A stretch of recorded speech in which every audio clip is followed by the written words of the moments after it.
السلام علیکم۔ آج ہم پڑھنے جا رہے ہیں اقبال کی بہت ہی مشہور نظم شعاع امید۔ یہ اقبال کی بہت ہی مشہور نظم ہے، اور جیسا کہ ہم جانتے ہیں اقبال کی نظم پیغام سے لبریز ہوتی ہے، پیغام سے بھری ہوئی ہوتی ہے، تو یقین جانی یہ نظم بھی اقبال کی پیغام سے بھری ہوئی نظم ہے۔ شعاع امید یعنی امید کی کرن۔ شعاع کہتے ہیں کہ سورج کے کرن کو، اور امید کا مطلب امید یعنی امید کی کرن۔ جیسا کہ ہم جانتے ہیں کہ نظم کیا ہے، کسی ایک موضوع کے تحت پوری نظم گھومتی ہے، تو اسی طریقے سے اقبال نے اس نظم میں سورج کی کرن کو سامنے رکھ کر کے یہ نظم کہی ہے۔ چلیے اس کی خلاصے کی طرف بڑھتے ہیں کہ اقبال کیا فرماتے ہیں، کیا پیغام اپنی اس نظم کے ذریعے سے دینا چاہتے ہیں۔ کیا فرما رہے ہیں کہ سورج نے دیا اپنی شعاعوں کو یہ پیغام، دنیا ہے عجب چیز کبھی صبح کبھی شام۔ کہ اقبال کیا فرما رہے ہیں کہ سورج نے اپنی کرنوں کو ایک پیغام دیا ہے، سورج نے اپنی کرنوں کو ایک پیغام دیا ہے۔ وہ پیغام کیا ہے کہ دنیا ہے عجب چیز کبھی صبح کبھی شام، یعنی یہ دنیا عجب چیز ہے، کبھی صبح ہوتی ہے کبھی شام ہوتی ہے۔ گویا اقبال کیا فرما رہے ہیں کہ سورج جب نکلتا ہے تو اس وقت صبح ہوتی ہے، اور سورج جب ڈوب جاتا ہے تو اس وقت شام ہوتی ہے۔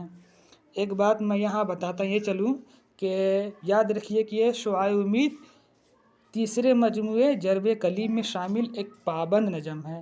اقبال کے جو شعری مجموعے ہیں ضرب کلیم میں شامل یہ نظم ایک پابند نظم ہے، ٹھیک ہے۔ اور ایک بات یہ یاد رکھیے کہ شعاع امید 3 حصوں پہ منقسم ہے۔ پہلے حصے میں کرنوں سے سورج کا خطاب ہے۔ آج ہم جو پڑھ رہے ہیں شعاع امید، ان کے پہلے حصے میں کیا کرنوں سے سورج کا خطاب ہے، یعنی سورج جو اپنے کرنوں سے کچھ خطاب فرما رہے ہیں۔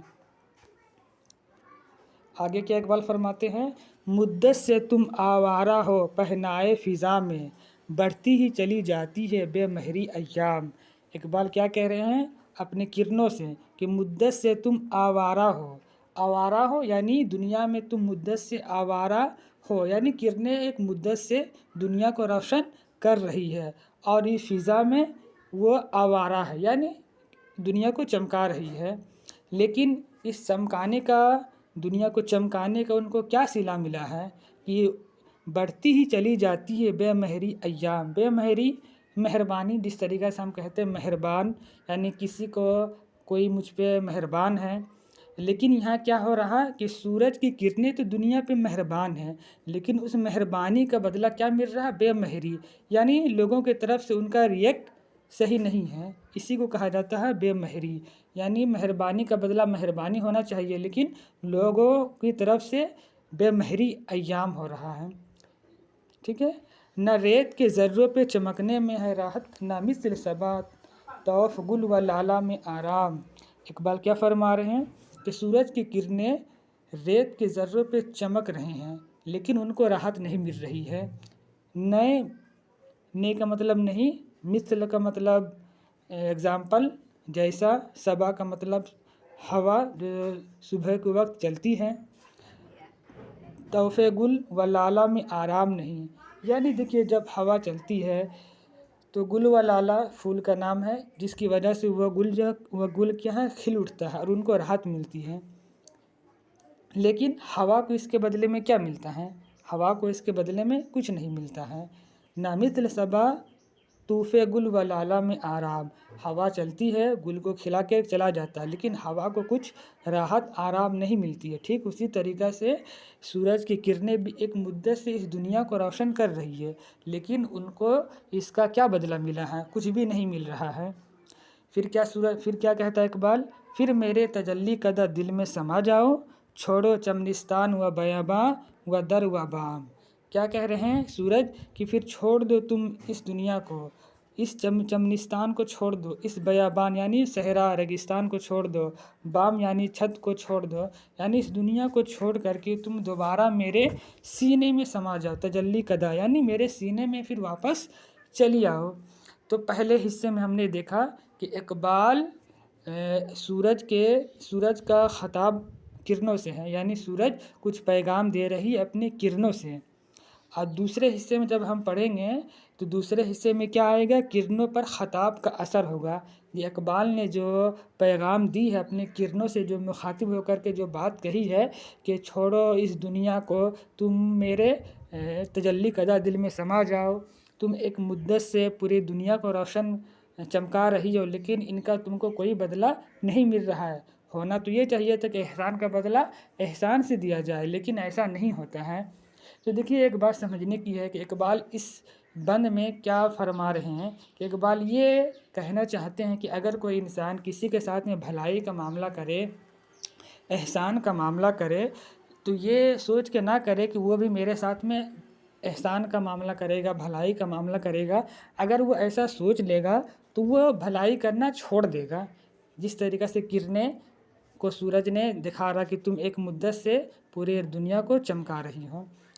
اور دوسرے بند میں کیا ہوتا ہے کہ دوسرے حصے میں جب ہم پڑھتے ہیں تو یہاں پر دوسرے حصے میں کرنوں پر خطاب کا اثر دکھایا گیا ہے۔ چلیے آگے پڑھتے ہیں کہ اب کیا اثر ہوتا ہے کرنوں پر، جب سورج کی کرنوں پر کیا اثر ہے، اس کو پڑھتے ہیں۔ آفاق کے ہر گوشے سے اٹھتی ہیں شعاعیں، بچھڑے ہوئے خورشید سے ہوتی ہے ہم آغوش۔ کہ آفاق یعنی دنیا کے ہر کونے سے، آفاق دنیا کے ہر کونے سے اٹھتی ہے سورج کی کرنیں، اور پھر خورشید یعنی سورج میں ہم آغوش یعنی سورج میں جا کر کے مل جاتی ہے۔ ٹھیک ہے، ایک شور ہے مغرب میں اجالا نہیں ممکن، ایک شور برپا ہے اس دنیا میں، ایک شور برپا ہے کہ مغرب یعنی مغرب سے مراد کون سے علاقے ہیں؟ یورپ کا علاقہ، امریکہ کا علاقہ، کہ مغرب میں اجالا ممکن نہیں ہے۔ کیوں نہیں ممکن ہے؟ کیونکہ وہاں افرنگ مشینوں سے دھوئیں سے ہیں سیاہ پوش، وہاں مشینوں کے دھوئیں بہت زیادہ ہیں۔ وہ لوگ کیا ٹیکنالوجی پہ زیادہ بھروسہ کر رہے ہیں اور اس قدر مشینوں سے محبت کر چکے ہیں کہ ان کا دل جو ہے سیاہ پوش ہو چکا ہے، اس لیے وہاں اب کیا ہے؟ اجالا ممکن نہیں ہے۔ آگے اقبال کیا فرما رہے ہیں؟ مشرق نہیں گو لذت نظارہ سے محروم۔ لیکن اقبال آگے فرماتے ہیں کیا ہے کہ مشرق سے مراد کیا ہے؟ ہندوستان کا علاقہ، پاکستان کا علاقہ، بنگلہ دیش کا علاقہ، جو اس وقت ایک ہی تھا، یعنی ڈیوائڈ نہیں ہوا تھا۔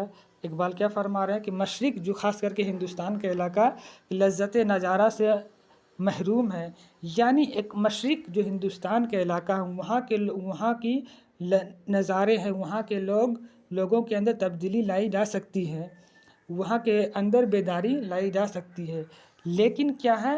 لیکن صفت عالم لاہوت سے خاموش، لیکن وہاں کے جو لوگ ہیں ان کے اندر جو صفت عالم لاہوت سے ہے خاموش، جو اللہ نے صفت دی ہے کچھ کرنے کا، کچھ بننے کا، کچھ بڑا کام کرنے کا، وہ خاموش ہو گئے، یعنی ان کی صفت جو ہے عالم لاہوت سے، یعنی خدا نے جو ان کو صفت دی تھی وہ خاموش ہو گئے۔ یعنی ہر انسان کے اندر کچھ نہ کچھ صفت ہے۔ اقبال نے اسی کو خودی کا فلسفہ کہا ہے کہ اپنے اندر چھپی ہوئی صلاحیت کو پہچانو، اور اللہ تعالیٰ نے جو تم کو صفت عطا کی ہے اس پہ عمل کرو، اس کو پہچان کر کے دنیا میں کچھ تم کو کرنا ہے۔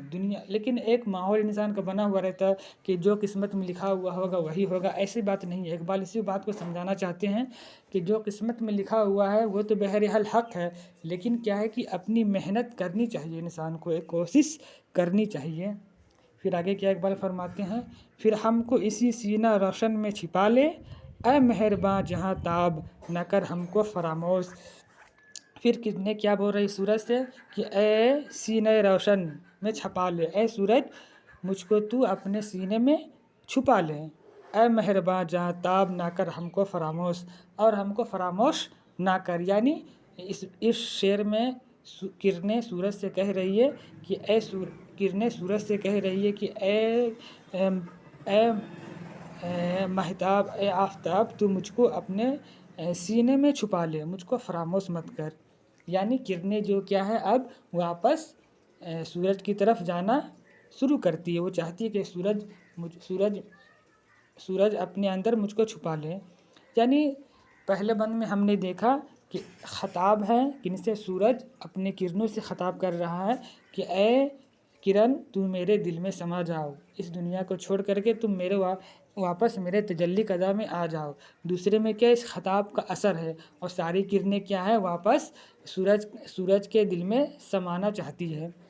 اور آگے اس کا دوسرا پارٹ آئے گا، اس میں ہم شعاع امید کا تیسرا حصہ کو دیکھیں گے۔